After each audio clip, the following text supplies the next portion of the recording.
So then that brings us to the question of how do they defeat him at this point? Well, I think Oda may have spoiled what's going to happen. So this chapter is picking up where the previous one left off, with Luffy firing the Kong Gatling off on Kaido, and it seems to be really effective against him. I mean, he's clearly messing Kaido up at this point, and for like 3 pages he's just pummeling him here, and eventually, you know, just knocks him straight into the ground. But Luffy then gasses out. We all know that he has the limit on Gear 4, and I suppose he's become more accustomed to it and better suited, and the time limit in theory should be longer at this point, considering, you know, how long it's been, at least within story. It is manga, so, you know, take it for what you will. But I assume that he's reaching this hard limit on Gear 4 once again because of the advanced armament, you know, the Ryo that he's incorporating into it at this point. It's going to be more attack sizing because it's a more powerful technique, I suppose. But still, it was pretty effective. Maybe the most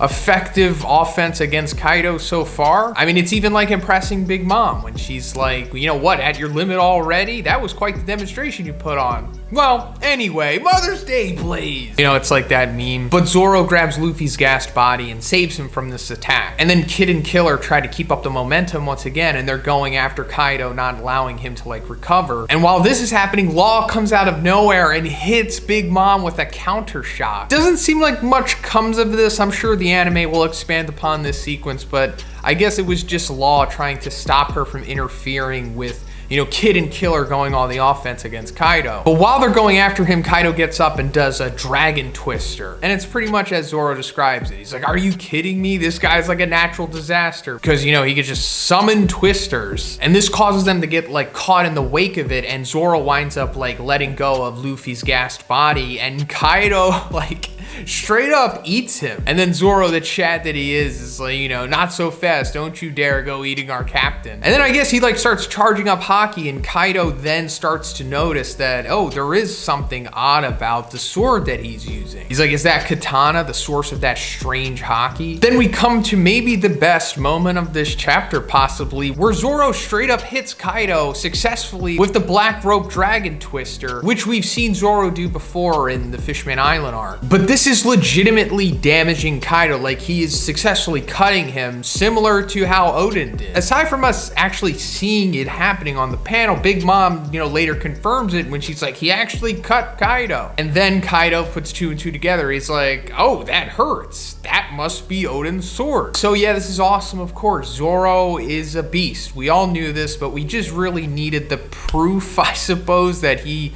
is able to go this far, because, you know, for years there's been speculation about, you know, Zoro being just as strong as Luffy or very close to him in power, or at least powerful enough to be a Yonko commander himself. Or, I don't know, if you even want to go further, just say strong enough to, like, hurt a Yonko, which he has clearly done here. And naturally, this angers Kaido, and then he does another named attack called Dragon Demolition Twister Breath. And this seems to be like a super version of his Demolition Gust attack, you know, what we saw in the previous chapter, and also what he did against the Scabbards. And while this is devastating, it seems like mostly everyone is able to avoid this to some extent. It's kind of just like bringing us to the little intermission in this fight here, because now we're shifting over to what's going on with CP0. And then they say something pretty interesting where they're like, at a moment when the state of the world hangs in the balance, if by some chance 2 of the 4 emperors should fall, there would be no telling what might happen to the world next.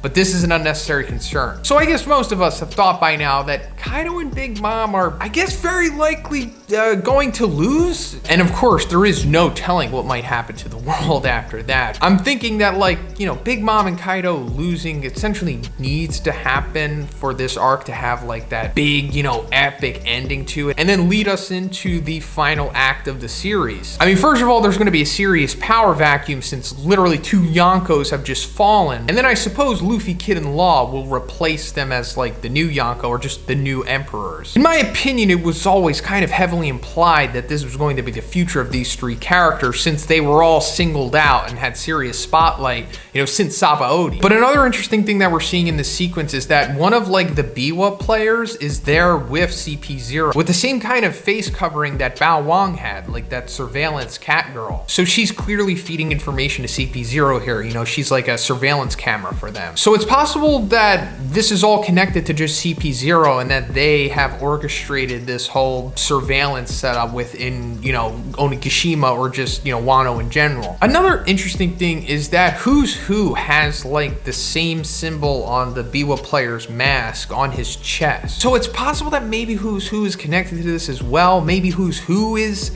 CP0 possibly. I mean, we do have that whole lingering storyline with him going against Jinbei, and he's like, hey Jinbei, I recognize you. He's like, who are you? So it's possible that maybe he knows Jinbei from back in the day because he was like a Cypher Pole agent tracking him down or something, or he was in the military or something. And also Who's Who had like some insight into X-Straight, so it's possible this is all connected. But then they continue to talk about like the logistics of the battle and how currently there's like 5,000 of the Alliance and then there's like 27,000 of the Beast Pirates left, so things aren't looking really good. Then they essentially boil it down to like, if the new generation cannot stop the officers, the black pieces will overrun the game board. And then we see like the matchups that are currently happening. So it's like Frankie versus Sasaki, Nami, Usopp, Otama against Page One and Ulti. We see Sanji like, freaking out. I guess he's still going against Black Maria. And then like I just said, Jinbei's going against Sasaki. And then we see Yamato. She's not currently in a fight, so I'm sure she's on her way to go to another fight because obviously they need her help. But I guess once the focus is taken away from this big, Yonko v Supernova fight that's going on, we're going to be focusing on them because that's usually what always happens in these arcs.